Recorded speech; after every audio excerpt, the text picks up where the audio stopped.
bahwa yang begitu ditanya, yang setuju untuk terus memperpanjang PSBB itu adalah masyarakat yang memiliki penghasilan di atas 4 juta rupiah. Sementara yang di bawah 4 juta rupiah menginginkan PSBB segera dihentikan dan situasi kembali ke normal dan ekonomi kembali full steam gitu loh. Kedua, ada satu shifting yang cukup secara fundamental tektonik, di mana mereka menyadari ya ada masalah kesehatan, tapi prioritasnya harusnya ekonomi dong. Gitu. Oke, Assalamualaikum warahmatullahi wabarakatuh. Selamat siang. Waalaikumsalam warahmatullahi wabarakatuh. Pak Sandiaga Uno. Ya, terima kasih sudah gabung dengan channel kita, Ngobrol Penting Nggak Penting. Hari ini kita akan ngomongin suatu hal yang sebenarnya nggak penting-penting amat, tapi kayaknya layak untuk didiskusikan. Oke, apa kabar Pak Sandiaga Uno?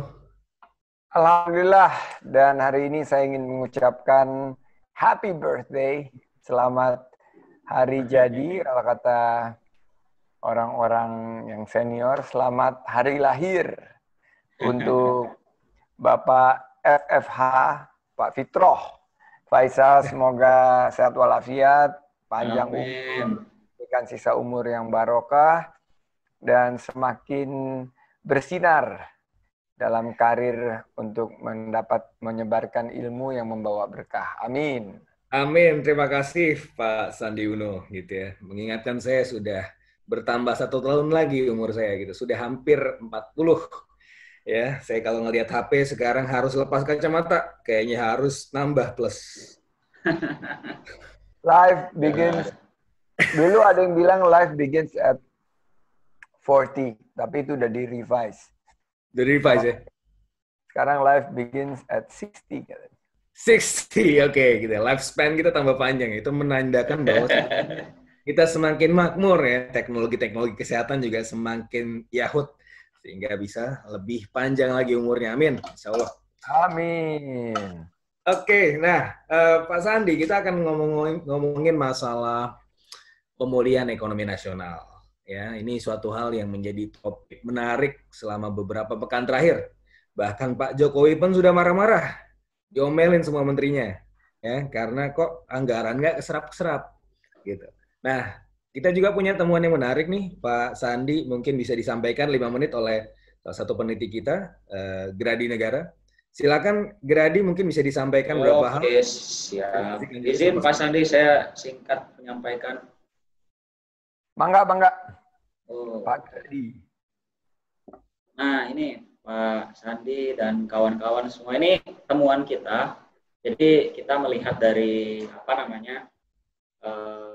Google dan Facebook sebetulnya ya. Dan ini memang dataset ini publik ya, jadi bisa diakses sebetulnya. Tapi memang kita coba ngolah ini dan melihat ternyata cukup menarik hasilnya kalau kita lihat dalam konteks pemulihan ekonomi ya. Jadi kalau saya singkat saja, jadi pertama ini saya akan tunjukkan di sini data Facebook ya. Di data Facebook ini saya lihat dari 12 kota besar yang ada di Indonesia itu pergerakannya itu udah hampir menuju normal. Jadi dia perhitungan baseline-nya itu di bulan Februari. Nah, dia hitung dari Maret sampai dengan kemarin tanggal 17 Juli dan ternyata di pertengahan Juli ini yang si garis merah itu change in movement-nya itu sudah semakin mendekati baseline. Dan yang biru itu stay input, jumlah orang-orang yang masih tetap stay di rumah juga secara perlahan kemudian menurun. Dan ini terjadi di hampir semua kota besar ya, kalau kita perhatikan. Dan ini menandakan bahwa kemungkinan besar sebagian besar kawasan di Indonesia itu di bulan Agustus bahkan aktivitasnya udah kembali normal kayak sebelum COVID. Nah itu ini kita lihat ya dari temuan di data Facebook. Nah yang menarik juga sebenarnya kalau kita lihat di di Google juga sama, dia punya Google Mobility Index, cuman bedanya kalau Facebook itu dia hanya melihat dari change in movement, tapi kalau Google itu dia melihatnya di kategori. Jadi dia ada 6 kategori, ada retail, ada pusat transportasi, ada grocery dan apotek, ada workplace, parks, dan residensial, dan kita melihat bahwa juga sama. Trennya itu dari ke-6 kategori itu juga hampir mulai mendekati baseline. Cuma memang kalau kita lihat orang-orang yang di residensial area ini masih di atas normal gitu ya, masih artinya masih banyak juga yang sebetulnya masih stay at home. Tapi orang-orang yang mulai beraktivitas di ruang publik seperti di area-area transportasi, kemudian toko bahan makanan, bahkan di tempat kerja itu sudah mulai mendekati ke baseline, artinya sudah mulai normal lagi trennya. Tapi yang menarik adalah kalau kita lihat dalam konteks ekonomi, kalau kita lihat dari data Google ini, sebetulnya yang pertama kali pulih itu justru grocery ya, toko-toko bahan makanan ya, karena penurunannya memang sejak pandemi atau sejak PSBB itu tidak terlalu besar seperti kategori yang lain, tapi dia mulai Juni, bahkan Juli itu udah mulai kelihatan normal lihatnya. Kita lihat di grafiknya itu udah mulai angka 0 gitu, udah ke baseline. Tapi yang paling menarik justru transportasi, Pak Sandi gitu ya. Jadi ada tren di mana ketika pandemi ini terjadi, itu justru orang-orang itu agak enggan untuk naik umum, transportasi umum. Karena kalau kita lihat dari kategori yang lain, ternyata transportasi umum itu justru yang paling jarang orang datengin. Kelihatannya kemungkinan orang-orang ini justru pergerakannya itu lebih banyak pakai kendaraan pribadi dibandingkan umum. Tapi trennya tetap naik gitu ya sampai ke baseline. Tapi dibandingkan dengan kategori lain, transportasi ini justru yang paling rendah. Kemungkinan kalau kita lihat dari trennya yang terjadi di grafik ini, kemungkinan besar transportasi ini yang mungkin akan paling lama pulihnya dibandingkan dengan kategori-kategori lainnya. Nah, ini kalau kita lihat ya, kalau kita bandingkan di Asia Tenggara, mungkin kalau lihat dari data ini menarik memang Vietnam ya, karena Vietnam itu semenjak April itu kan, baru kemarin saya dengar berita itu ada local case yang di-report baru, tapi sejak April itu kan udah nggak pernah ada local case di Vietnam, makanya transportasinya udah duluan ke baseline. Tapi kalau kita lihat di sebagian negara-negara ASEAN lainnya juga sebenarnya sama ya, di bawah 0 gitu ya, bahkan untuk Filipina itu di bawah kita gitu ya persentasenya. Jadi memang pukulannya terhadap di sektor transportasi ini cukup terasa gitu kan. Nah ini yang paling menarik ini Pak Sandi,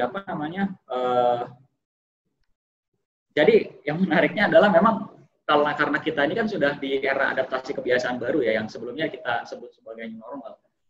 Ternyata trennya itu menarik. Saya coba melihat korelasinya antara kenaikan tren orang-orang ke tempat-tempat hiburan, ke mall, ke kafe, ya kan, ke bioskop, itu mulai naik, dan itu punya euforianya itu cukup tinggi gitu. Padahal kalau kita lihat di satu sisi outbreak-nya itu sendiri ya, wabahnya itu, kenaikan kurva kasus harian setiap harinya itu kan masih terus meningkat. Jadi menariknya adalah ternyata kenaikan atau informasi tentang kurva kasus harian yang naik ini tidak membuat orang itu merasa takut kemudian untuk mendatangi tempat-tempat hiburan gitu ya. Bahkan euforianya itu sangat terasa sekali. Saya lihat di sini sangat relevan sekali gitu antara tren di mobilitas dengan dengan kenaikan kurva kasus harian. Ini mengkhawatirkan juga sebetulnya di satu sisi ya, karena kalau workplace mungkin kita masih bisa memaklumi karena orang mencari kerja gitu, tapi ini mencari hiburan gitu kan. Jadi trennya udah naik lagi gitu. Nah, ini menarik juga kita menemukan hal seperti ini di sini. Nah, ini kalau kita lihat di 34 provinsi ya. Ini datanya 34 provinsi, ini coba saya agak ini. Ini untuk kategori tempat hiburan, kalau kita lihat juga ada sebagian provinsi itu bahkan sudah di baseline, sudah balik lagi kayak normal, tapi ada juga yang masih landai. Tapi yang kalau kita lihat yang paling landai itu di Bali ya.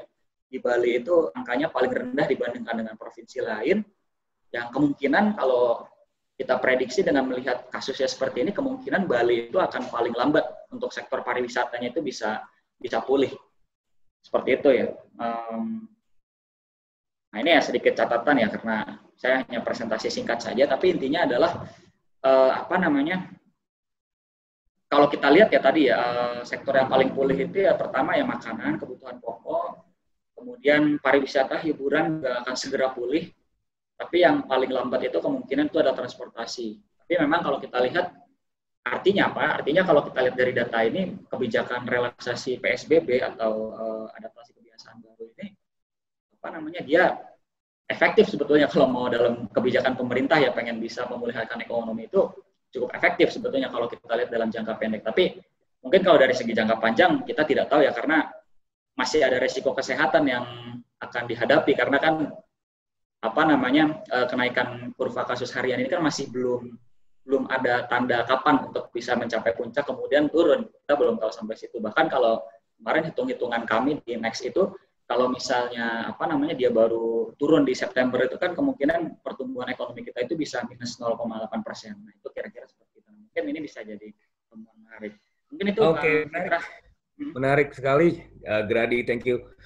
Gimana nih Pak Pres, ini ngeri-ngeri sedap nih ya. Di satu sisi kita ngelihat ada sedikit geliat ekonomi ya, ada perubahan new normal ini ke arah yang lebih baik ya, dari sisi aktivitas masyarakat yang sudah semakin kembali lagi ke arah normal. Tapi di sisi yang lain, loh kok ini ada coincidental correlation dengan kenaikan infection rate gitu. Nah, gimana ya kira-kira ngeliat ini yang paling bagus bagaimana? Apalagi dari sisi pengusaha bagaimana Pak Sandi ngelihatnya nih?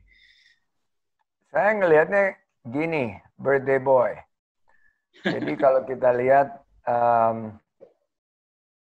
kalau saya boleh izin share screen ya. Oh silakan. Sebetulnya itu yang harus menjadi data penentu itu adalah faktor resiko kesehatan masyarakatnya. Dan ini didrive dari tadi data yang disandingkan dengan aktivitas ekonomi yang meninggi, juga ternyata langsung berkorelasi secara positif dengan meningkatnya jumlah infeksi. Berarti faktor risiko kesehatan masyarakatnya itu semakin meningkat.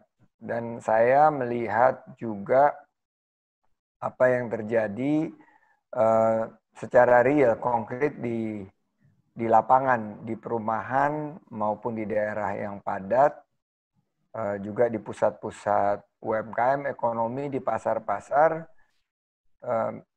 Memang dari segi aktivitas ini sudah semakin kembali, sudah semakin ramai, tapi tidak diikuti dengan protokol kesehatan COVID-19 yang ketat dan disiplin.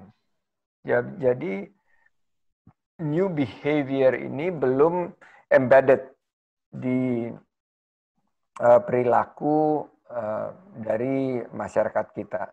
Nah, memang kalau ini kan buah si mahakama, semua bilang gas rem, ada yang bilang 50-50 ekonomi. Tapi menurut saya tetap saja faktor risiko kesehatan masyarakat yang harus menjadi chief concern.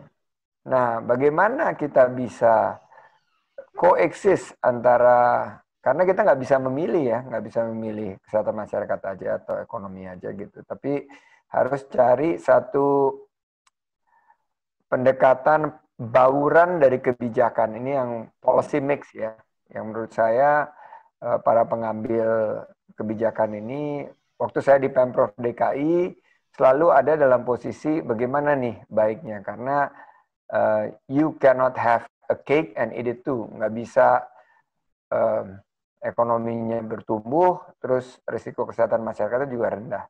Nah, tapi kalau kita lakukan klasifikasi, misalnya nih, kita bilang yang boleh mulai bisa secara bertahap diberikan relaksasi itu adalah yang faktor resiko kesehatan masyarakatnya rendah, tapi yang prioritas adalah yang dampak ekonominya tertinggi. Kalau saya lihat 60% ekonomi kita kan UMKM.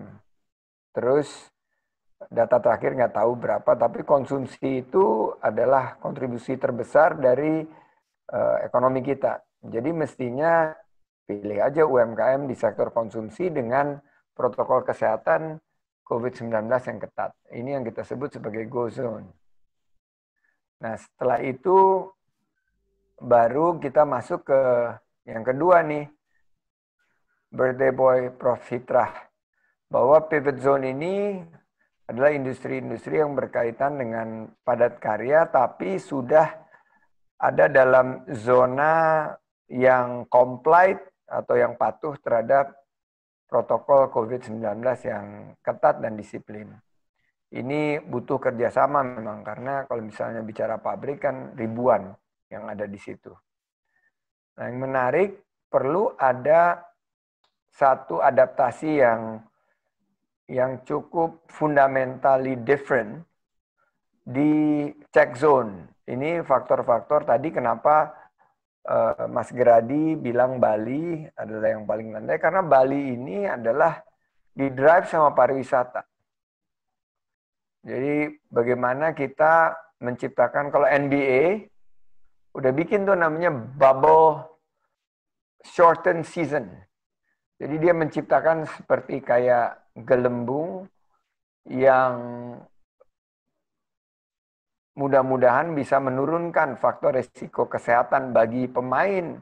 Dan karena tidak ada penonton, semuanya pakai TV, mereka ciptakan satu semacam situasi vakum, di mana dalam bubble itu mudah-mudahan tingkat resikonya bisa ditekan rendah, tapi mereka masih bisa menjalankan seasonnya atau menjalankan Liga NBA ini.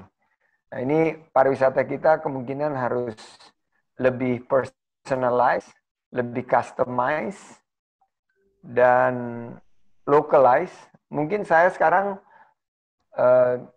kalau ada pilihan, Sulaiman kebetulan lagi libur, paling pilihan saya kalau dia mau ke pantai, karena Ancol belum buka, saya mungkin mengarahkannya ke Anyer, atau yang terdekat mungkin Carita, Pelabuhan Ratu. Kalau dia mau mungkin wisata yang lebih spesifik seperti wisata desa, mungkin beberapa daerah di Banten atau Jawa Barat, di gunung gitu. Nah, kalau transportasi publik tadi menarik. Memang data yang kita dapatkan dari MRT dan Transjakarta itu turunnya signifikan. Sampai per hari ini itu mereka kalau nggak salah masih di level di bawah 20% dari normalnya. Tapi kalau lihat sepeda, mungkin itu pindah ke sepeda kali, Pak Fitra. Kalau tadi lihat sepeda itu penuhnya minta. Nonton itu laris ya. Ferdi sampai ketawa, Ferdi. Sepedanya penuh banget tadi. Saya sangat surprise gitu loh.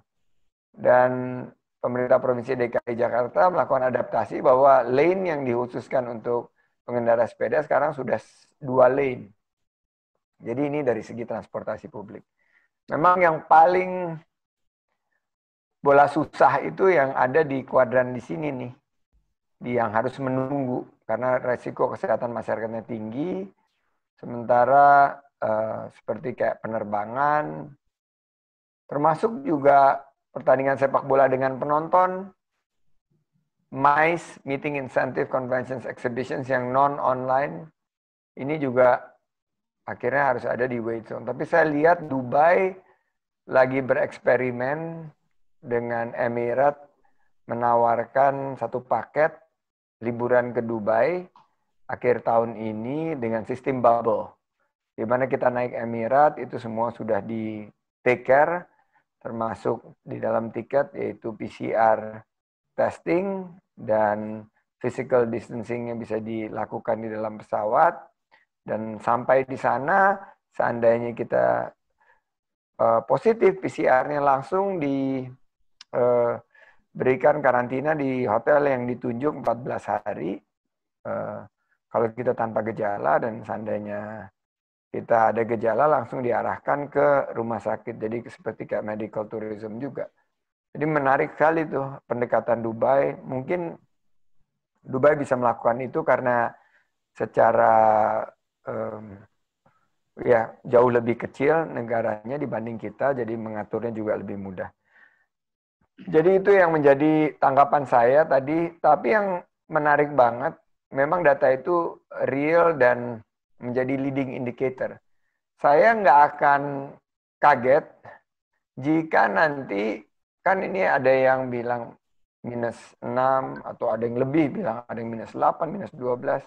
Kalau melihat data tadi, yang Pak Mas Geradi sampaikan, kemungkinan sih ya gut feel saya bahwa we're not that bad lah kalau ngelihat seperti itu, apalagi kalau nanti Agustus kita sudah di kuartal ketiga ya.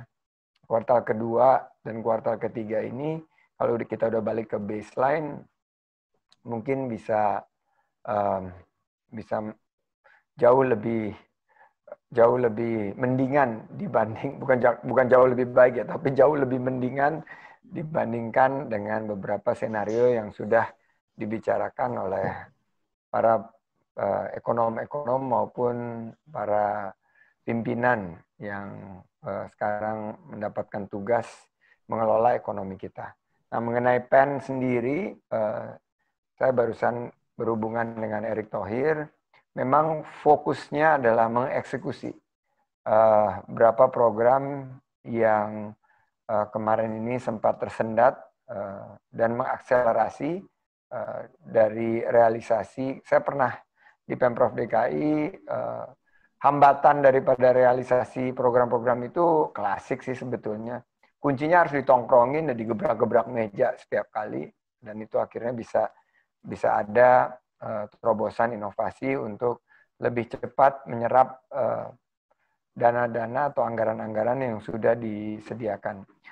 Feeling saya harus ada tambahan, Pak Fitrah, Pak Grady, dan teman-teman semua di Next Policy, bahwa akan ada revisi peningkatan jumlah anggaran yang harus disiapkan untuk penanganan COVID ini. Begitu, Bro.